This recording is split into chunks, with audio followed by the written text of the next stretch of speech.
শিশু আছে, ছাত্র আছে, তাদেরকে আমরা যুদ্ধের ক্ষেত্রে লাগিয়ে দেবো। Let's start remaining 5 battles. Let's go. যে শিশুদের জন্য এই পৃথিবী যাদের জন্য আমরা এই পৃথিবীকে সুরক্ষিত করতে চাই, সেই পৃথিবীকে অসুরক্ষিত করতে চাই এবং শিশুদেরকে অসুরক্ষিত করে যুদ্ধ নামাতে চাই। কষাই বললে কম বলা হবে। উল্টো দিকে এই ঘটনার এত বড় ঘটনার পরেও আমরা শুধুমাত্র ওদের জঙ্গি সংগঠন যেখানে আছে সেই জায়গাগুলোকে আঘাত করেছি। আমরা না তাদের সিভিলিয়ান একজন মারা গেছে, না আমরা মিলিটারি এস্টাবলিশমেন্টকে আঘাত করেছি। উল্টো দিকে পাকিস্তান কনস্ট্যান্টলি আমাদের সিভিল সাধারণ মানুষের জীবন হরণ করছে। দেখা যাচ্ছে বিস্তীর্ণ কাশ্মীরের এলওসি ধরে ধরে তারা কিন্তু একের পর এক গুলিবর্ষণ করছে, সাধারণ প্রাণ যাচ্ছে এবং আমাদেরকে পরীক্ষা নিচ্ছে যে আমরা হিন্দু, মুসলিম, খ্রিস্টান সবাই মিলে যে ভারতবর্ষের মোজাইক, সেই বহুত্ববাদী মোজাইককে চ্যালেঞ্জ করতে পাকিস্তান। এটা কিন্তু আপনার এটা পাকিস্তান কখনোই পারবে না। আন্তর্জাতিক একটা সেকুলার নির্বিশেষে আমরা বাস করি এবং আমি প্রত্যেকটা নাগরিকের একটা কর্তব্য আছে। কি কর্তব্য? যে আমরা সোশ্যাল মিডিয়া ব্যবহার করি। ভারত সরকারের অন্তর্গত যে কমিউনিকেশন গুলো আসছে বিদেশ দপ্তর থেকে যে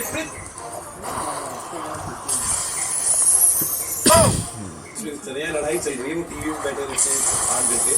उनसे सीधा पूछा गया कि क्या डीएस्केलेशन होगा, तो तनाव कब होगा। उन्होंने कहा वो टाइम निकल गया, सीधा बोला कि वो टाइम निकल गया। फिर सवाल पूछा गया तो क्या आप वॉर में एंटर करने जा रहे हैं, तो उन्होंने कहा कि अब हालात ऐसे ही लगे। तो ये उनका रक्षा मंत्री की पोस्टिंग है और वो ठीक है उनकी अपनी ऑडियंस के लिए, अपने देश के लिए वो बताना ही चाहते हैं कि हम तो सब भारत से भिड़ जाएंगे चाहे वो कह रहे हैं वो हमेशा कहीं ना कहीं ठीक ही बोल रहे हैं, क्योंकि उनको मालूम है कि उन्होंने कहा कि 3 दशक से हमने किया है, वो कह रहे उसको कोई शक नहीं। वो ये भी कह रहा है कि भाई लड़ाई तो नहीं है, क्योंकि पाकिस्तान कोई भी कोशिश नहीं कर रहा है ये हमें भारत तो सही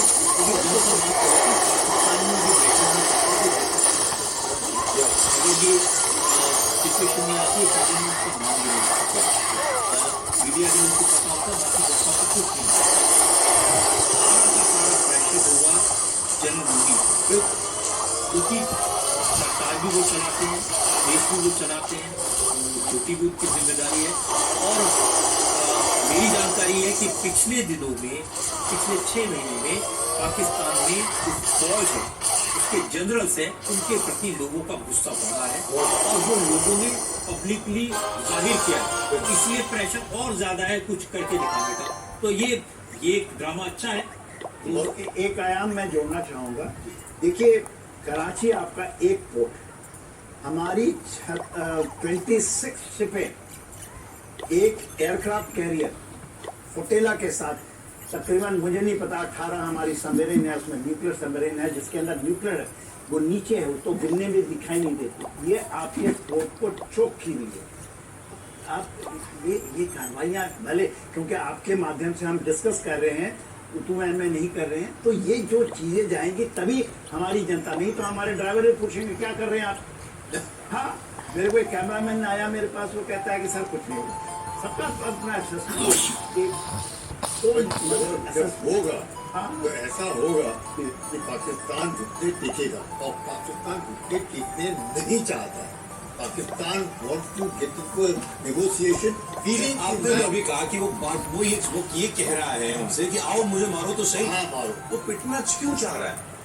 पिटना क्यों चाह रहा है? पाकिस्तान जैसे ही पिटेगा बैंकक्रप्ट जीरो, मतलब वहाँ पे सरकारें खत्म, और उसके बाद मुनीर जो है जैसे रजी जी कह रहे मुनीर इतना वो चाहता है ये अपने आप में टूट जाए और वापस पाकिस्तान कंट्रोल है वो उनके हाथ में होगा सीट पे। उसके बाद अगले 25 साल मुनीर छोड़ी जाएगी। एक खबर मैं आपको बताता हूँ इस वक्त की भारत और पाकिस्तान के बीच जो तनाव है इसमें अमेरिका का स्टेटमेंट आया है। व्हाइट हाउस ने कहा है कि राष्ट्रपति ट्रंप चाहते हैं भारत और पाकिस्तान के बीच टेंशन कम हो, भारत और पाकिस्तान कम करे। That the Secretary of State and of course now our national security advisor as well, Marco Rubio, has been very much involved in the president has expressed he wants to see this de-escalate as quickly as possible. He understands these are two countries that have been at odds with one another for decades, long before President Trump was here in the Oval Office. However, he has good relationships with the leaders of both countries, and the Secretary of State, Marco Rubio, I spoke to him just yesterday. He has been in constant communication with the leaders of both countries, trying to bring this conflict to an end. और एक और update आपको बता दूं, अभी अभी पाकिस्तान में एक बड़ी मीटिंग हुई है। इसमें पाकिस्तान के प्राइम मिनिस्टर शहबाज शरीफ और आर्मी चीफ आसिम मुनीर दोनों शामिल हुए। सऊदी अरब के फॉरेन मिनिस्टर के साथ पाकिस्तान में बर्बाद हो गया था बाबा। की मुलाकात हुई है। इस मीटिंग के बाद शहबाज शरीफ ने कहा कि पाकिस्तान को अपनी हिफाजत करने का पूरा हक है, लेकिन वो सऊदी अरब की तारीफ करते हैं। सऊदी अरब भारत और पाकिस्तान के बीच टेंशन खत्म करने की कोशिश कर रहा है।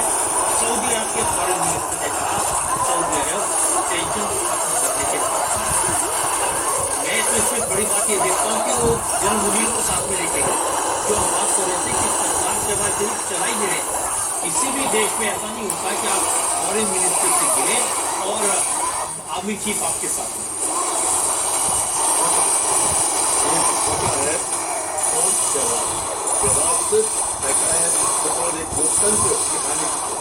ये जो तस्वीर हम देख रहे हैं इसमें जनरल दिखाई दे रहे हैं, शहबाज शरीफ दिखाई दे रहे हैं।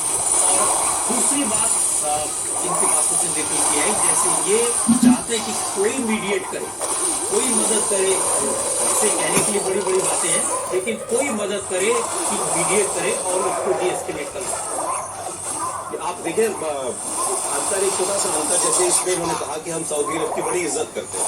इज्जत करने की please subscribe the sun because it is news. लेकिन वो ये कह रहे हैं कि हाँ ये बड़ा आदमी है, सऊदी अरब वाले जो हैं बड़े आदमी, हम इनकी इज्जत करते हैं, इनका मान रखते हैं। और बाद में कहा कि ये टेंशन खत्म करना चाहते हैं। भारत के विदेश मंत्री ने अमेरिका के विदेश मंत्री से बात की और उसमें आज भी 2 टूक एक ही बात की है, हमारा मुद्दा आतंकवाद है और वो नॉन नेगोशिएबल, बिल्कुल सिंपल इतनी बात की है। तो ये जो इन्होंने जितना माहौल बनाया सऊदी अरब से बात करके, ऐसा कुछ नहीं हम लोगों ने किया। तो ये कोई ढूंढ रहे हैं कोई रास्ता कि आओ साहब कुछ करो। बिल्कुल, आप जब किसी खाली बिल्डिंग को कमरे में बंद करते हैं तो आपको एक एस्केप रूट देना पड़ता है, तभी वो बाहर निकलेगी, नहीं तो आपके ऊपर लगते ही। तो ये वही कार्रवाई कर रहा है पाकिस्तान, और पाकिस्तान को मौका दे रहे हैं कि आराम से what they call it honourable exit.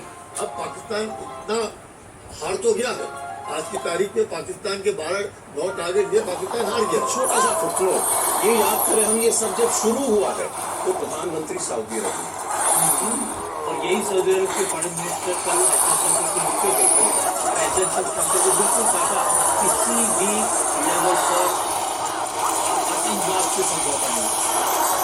और अगर पाकिस्तान को करेंगे तो पाकिस्तान को दिखाना पड़ेगा इसका कि जो बाकी बचे हुए आतंकवादी जलते हैं वो अपने आप डिस्ट्रॉय करें और भारत को उसकी लिस्ट दे, और जो आतंकवादी हैं जो पढ़ रहे हैं, जिनको सोच रहे हैं, जिनको उन्होंने प्रोटेक्शन दिया हुआ है, उन्हें भारत को सपोर्ट भी करता है। इससे कभी को कहीं कोई रास्ता होगा। ये मेरे ख्याल में सबसे महत्वपूर्ण बात है। कल को अगर तनाव कम भी हो जाए तो हमें तो कोई एक आयरन क्लैड गारंटी चाहिए ना पाकिस्तान से, अब वो बंद होगा। यही चीज कि टेरर आप देखिए, आतंकवादियों को हटाइए या मदद करिए भारत की हटाने में, और इन्होंने भी यही बात को हम डिस्कशन भी करें, बट रैशनल डिस्कशन के अंदर हम ये कहते हैं कि क्या पाकिस्तान आर्मी जब तक उनका कंट्रोल है एज ए वीक स्टेट, क्या वो इसको अग्री करेगी, क्या वो इसको डिसमेंटल करेगी। जब पार्लियामेंट अटैक हुआ था तो मुशर्रफ ने क्या बोला कि not a single inch of the soil will be used. उसके बाद क्या, थोड़े टाइम के लिए सब ये हो गए और फिर वापस आतंकवाद उससे भी तेज गति से। अब मेरा पॉइंट ये है कि जब तक हम एक्शन पाकिस्तान के आर्मी जनरल्स के अगेंस्ट नहीं लेते, तब तक ये आतंकवाद रुकने वाला नहीं। मुशर्रफ ने क्या कहा कि हमारे देश में 4 प्रकार के आतंकवादी हैं, एक मर्सनरीज, दूसरे तालिबान, तीसरे मुजाहिदीन और एक अपने वो जो तो कहते हैं ये जो अमेरिका भी चलाया गया और सोवियत यूनियन भी पीछे हट गया, ये जो 20-25 हजार जो आतंकी हमने बनाए हैं वो कहाँ है। हमारे जो बुजुर्ग हुए एक बड़ी महत्वपूर्ण बात कह गए। पहले ये होता था कि आतंकवादियों पर कार्रवाई होती थी, फिर ये हुआ कि सैनिक ठिकानों पर कार्रवाई करो, बहुत भारत नहीं कर। अब ये कह रहे हैं सेना के जनरलों पर कार्रवाई करो। ये पॉसिबल मैं जानना चाहूँ। देखिए कार्रवाई करेंगे तो हम करेंगे, बोलो तो करेंगे नहीं। या तो जैसे वो फेक न्यूज चल रही है कि जनरल मिर्जा ने अरेस्ट में डाल दिया, तो अभी आप देखिए कि उनकी आर्मी चीफ वहाँ पे मीटिंग कर रहे हैं सऊदी अरेबिया के पहले मिनिस्टर से, तो वो टोटल फेक न्यूज है। देखिए जो बेस्ट केस सिनेरियो जो हम कहते हैं कि what is the worst case scenario and what is the best case scenario, हमारा एब्सोल्युटली स्टेटेड एंड फर्म है आतंकवाद को हम ठीक है। हमने कहा उसको चुन चुन के मारेंगे, उसको हटा देंगे, क्योंकि हमने कहा उसने चुन चुन के जब मार दिया तो हमने कहा कि ठीक है हम नॉन एस्केलेटरी लेवल पे हमने एक्शन कर दिया है। यदि आप करना नहीं चाहते मिस एडवेंचर तो हमारे तरफ से कार्रवाई होगी। अभी जो सबसे बड़ी बात की गलती है कि what is the best scenario, जो रजत जी ने एक सुझाव दिया कि वो कहें कि हाँ हमारे यहाँ से आतंकवाद का अब होगा। देखिए पाकिस्तान आर्मी को कह रहे थे कि जब तक नहीं करता, पाकिस्तान आर्मी का बहुत दुर्भाग्य। मैं मेरे नीचे 44 पाकिस्तानी ऑफिसर्स यूएन मिशन के अंदर में मेरे नीचे काम कर रहे हैं, तो इनके इतनी ज़्यादा डिवाइडेड 9 कोर कमांडर्स हैं। यदि आप उसके बहुत डीपली जाएंगे वहाँ पर यही नहीं है कि सारे रेडिकलाइज। जवाहर हक ने ज़्यादातर लोगों को रेडिकलाइज किया था 89 में, जब उन्होंने इसके पहले मिडिल ईस्ट के अंदर जहाँ से ये पनपा है वहाँ पर जा करके एज ए ब्रिगेडियर उसने गीती जॉर्डन किया पढ़िए। उसके बाद वहाँ से ये आतंकवाद और आतंकवाद में पूरा का पूरा आर्मी जो है वो रेडिकलाइज तो नहीं है। नहीं जो हमारे देखिए पाकिस्तान के आर्मी में सेंसर जनरल भी मैं टीम लीडर था। ऐसा नहीं कि वो पूरे पागल हैं, ऐसा नहीं है। यदि यही होता आपके 9 जो कोर कमांडर्स हैं उनके पास पावर है, भरे हो करप्ट हो चुके हैं, वो मानते हैं, क्योंकि हम उनको ऐसा डेवलप किया जाता है कि वो यदि जाते हैं एक लेग कैप्टन जाता है तो उसको जो हवलदार है और इंस्पेक्टर सैल्यूट करता है, वो कहीं से भी गुजर जाए, तो वैसा डेवलप हुआ है। मगर देखिए इसीलिए जो कराची का 4 कोर है वहाँ पर कोर कमांडर के घर पे लोग घुस गए थे ना। एक ब्रिगेडियर मारा गया था जो आपका नीचे में कराची के अंदर में सिंध में ब्रिगेडियर मारा गया और लोगों ने मारा, कुछ नहीं हुआ। ऐसा नहीं है, ठीक है हमारी रिजॉल्व में यदि हम जोर से और देखिए यही रिजॉल्व से खत्म होगा, ये ठीक है जरूरत लास्ट वर्ष के सिनेरियो हम फुल फ्लेज ऑपरेशन करें पाकिस्तान को सॉरी बोलना नहीं चाहिए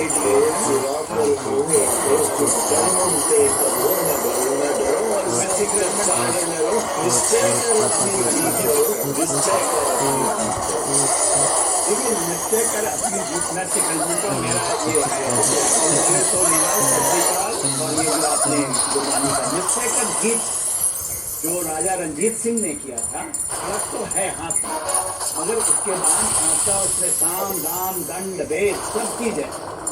तो हम यदि हमारा काम साम दाम दंड भेद से हो जाता है तो हमारी जो मेन लड़ाई है वो आतंकवाद की है। हम ये नहीं कि हम पाकिस्तान के टुकड़े टुकड़े, दूसरा लड़ाई ये है कि भाई क्यों कि हमारा है, बस यही है ना गिलगित बाल्टिस्तान हमारा है। जो लड़ते हैं सब तुम देख रहे हैं ये नए जमाने का जी। पहले किसी वॉर में किसी कॉन्फ्रंटेशन में किसी कॉन्फ्लिक्ट में इससे इतने बड़े पैमाने पर ड्रोन नहीं देखते।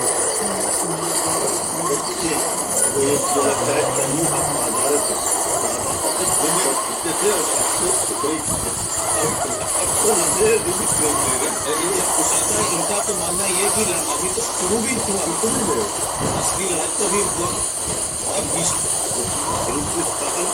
ये जो हो रहा है सबको का फायदा होता आ रहा है, वो देखता करेगा